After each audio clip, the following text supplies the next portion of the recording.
Olá, pessoal, tudo bem?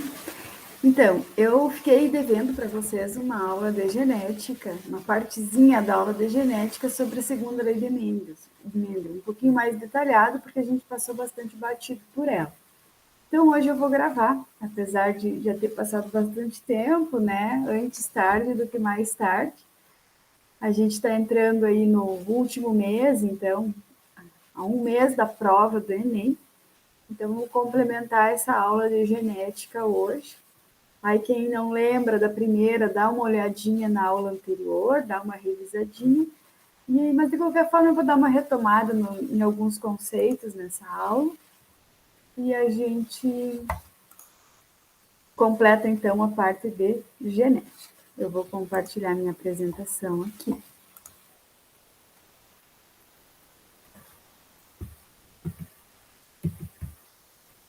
Então, segunda lei de Mendel. Mendel, como eu falei na aula para vocês, na primeira aula, foi um cara que estudou a genética, e é o primeiro registro de estudos de genética, de teorias de genética que se tem. Não quer dizer que não teve outras pessoas, mas o primeiro registro.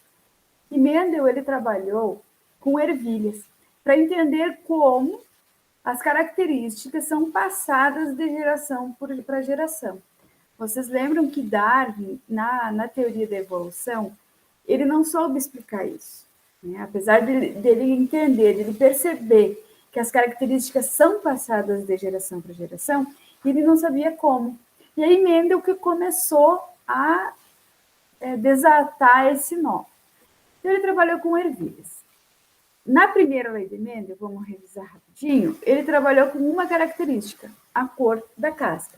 Então aqui eu represento para vocês a cor amarela e a cor verde. E o que ele fez? Ele pegou duas linhagens puras. Então, ele sabia que num determinado grupo tinha só ervilhas amarelas, num outro, só ervilhas verdes. E aí, ele cruza esses dois grupos.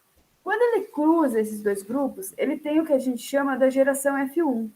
A geração F1 ela é inteira amarela. Tá?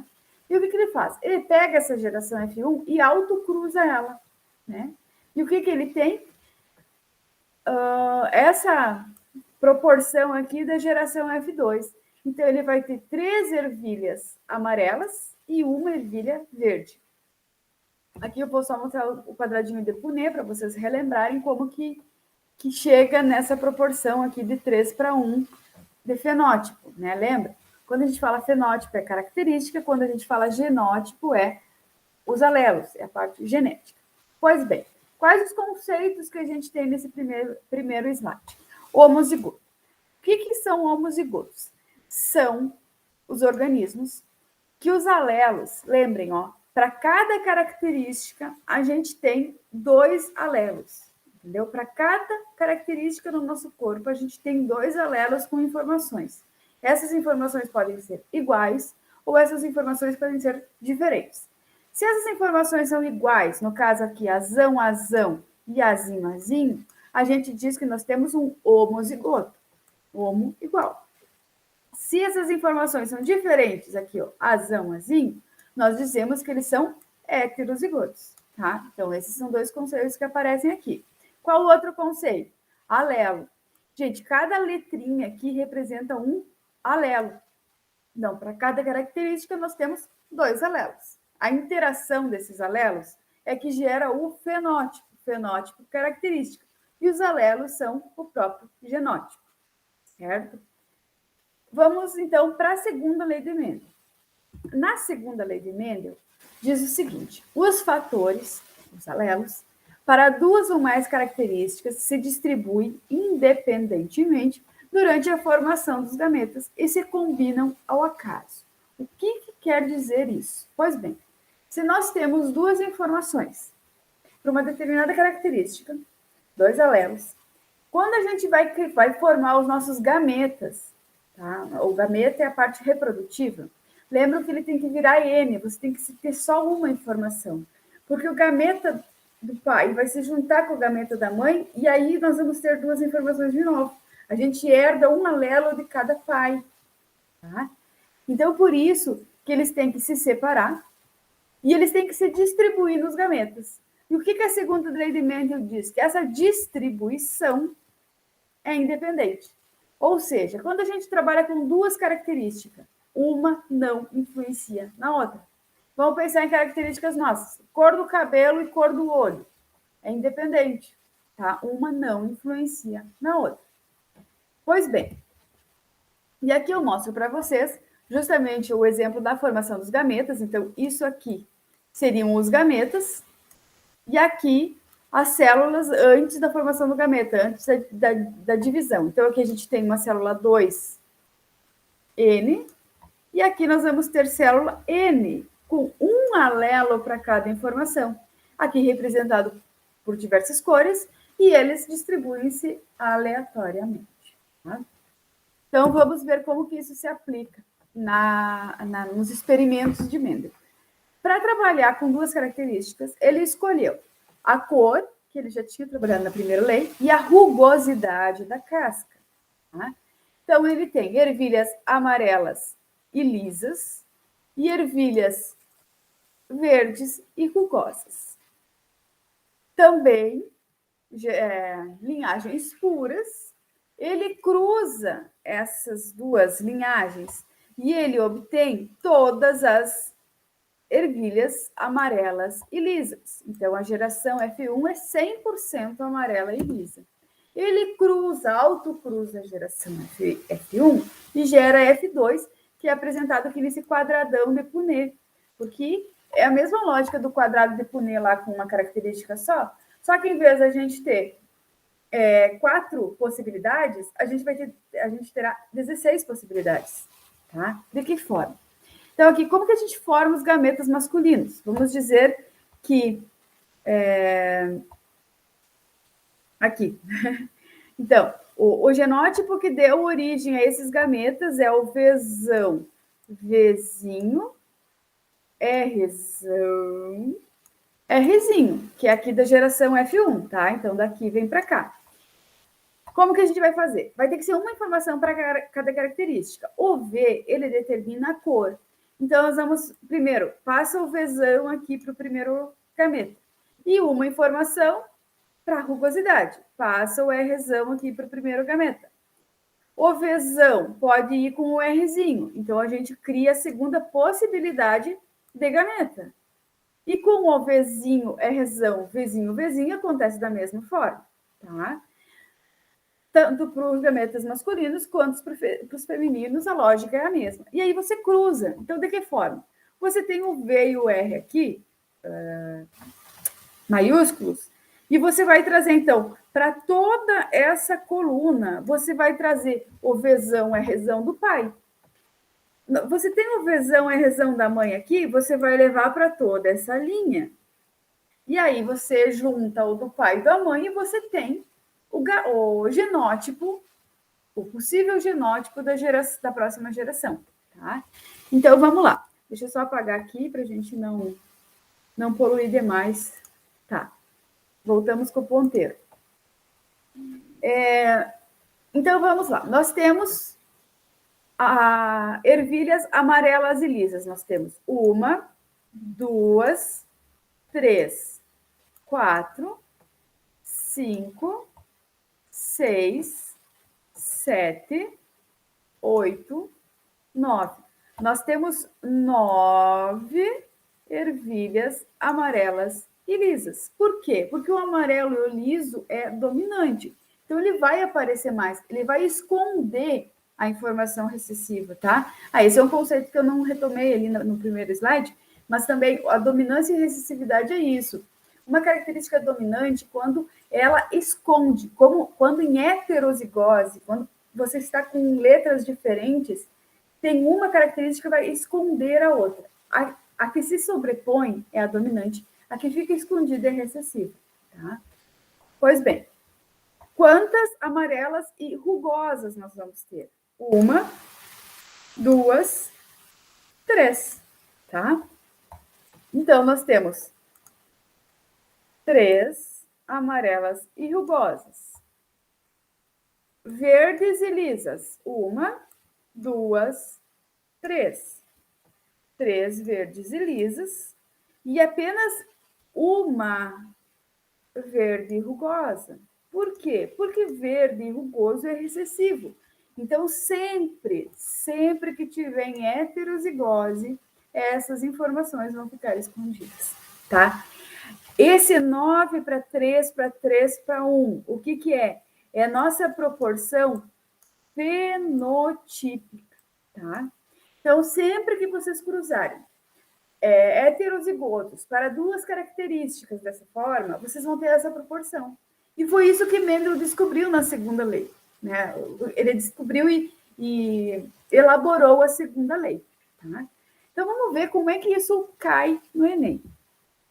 A mosca drosófila, conhecida como moscas das frutas, é bastante estudada no meio acadêmico pelos geneticistas. 2 caracteres estão entre os mais estudados. Então, se a gente falar em 2 caracteres, já acende a luzinha da segunda lei de Mendel. Tamanho da asa e cor do corpo. Cada um condicionado por um gene autossômico. Em se tratando do tamanho da asa, a característica asa vestigial é recessiva e a característica asa longa é dominante. Em relação à cor do indivíduo, a coloração cinza é recessiva e a preta é dominante. Em um experimento, foi realizado um cruzamento entre indivíduos heterozigotos para os 2 caracteres, do qual foram geradas 288 moscas. Dessas, qual é a quantidade esperada de moscas que apresentam o mesmo fenótipo dos indivíduos parentais? Então, vamos pensar o seguinte. Primeira coisa, vamos estabelecer as letras que a gente vai usar. Então, vamos usar o A para estabelecer asa, o tamanho da asa. Então, o Azão representa asa longa e o Azinho representa asa vestigial.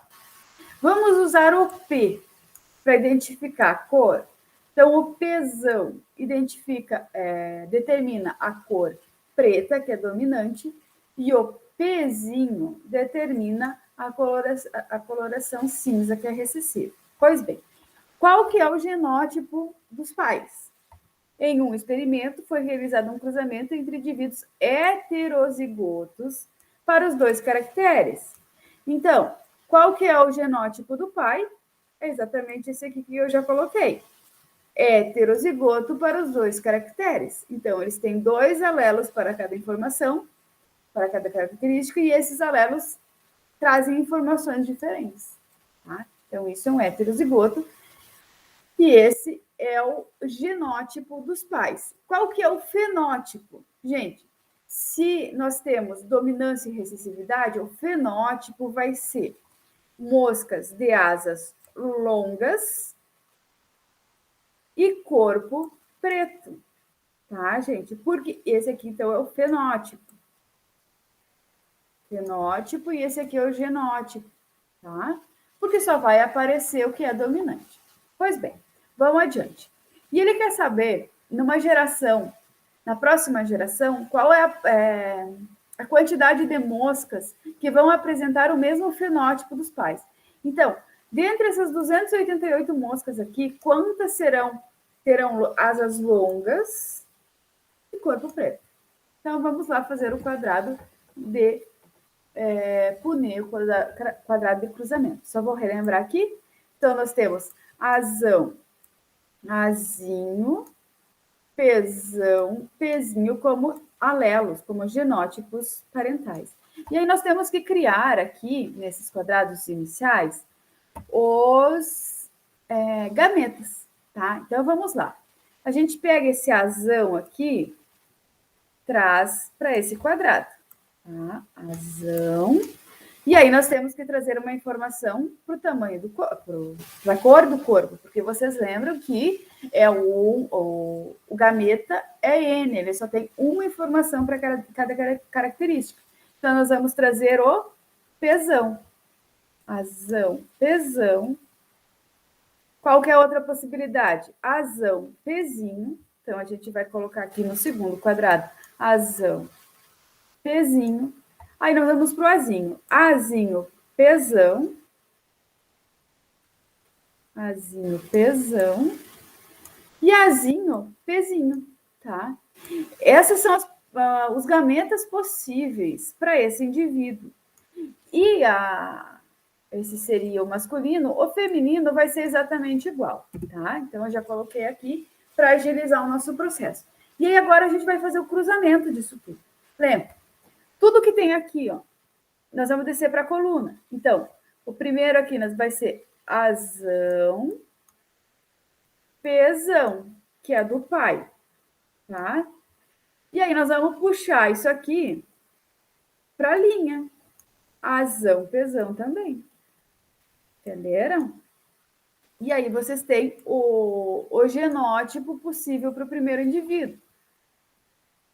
Tá? Seguindo aqui, Azão, Pzão, que é o que vem pela coluna. E o que vem pela linha aqui? Azão, Pzinho. Tá? E assim por diante. Né? A lógica é a mesma até o final. E vocês vão ter esse quadro. Tá? Então, aqui eu já coloquei todos os genótipos possíveis para a próxima geração. Vamos lá. O que a pergunta quer saber?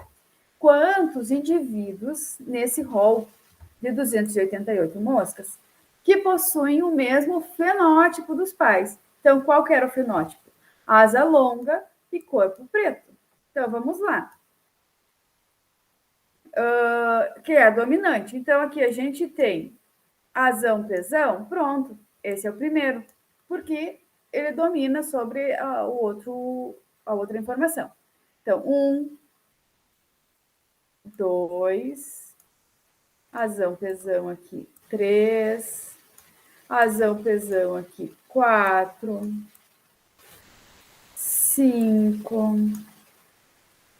Aqui não, né? Porque aqui tem Pzinho, Pzinho. Então, aqui nós vamos ter coloração cinza. Aqui, Azão, Pzão, 6. Aqui não também. Aqui, Azão, Pzão, 7, 8, 9. Tá?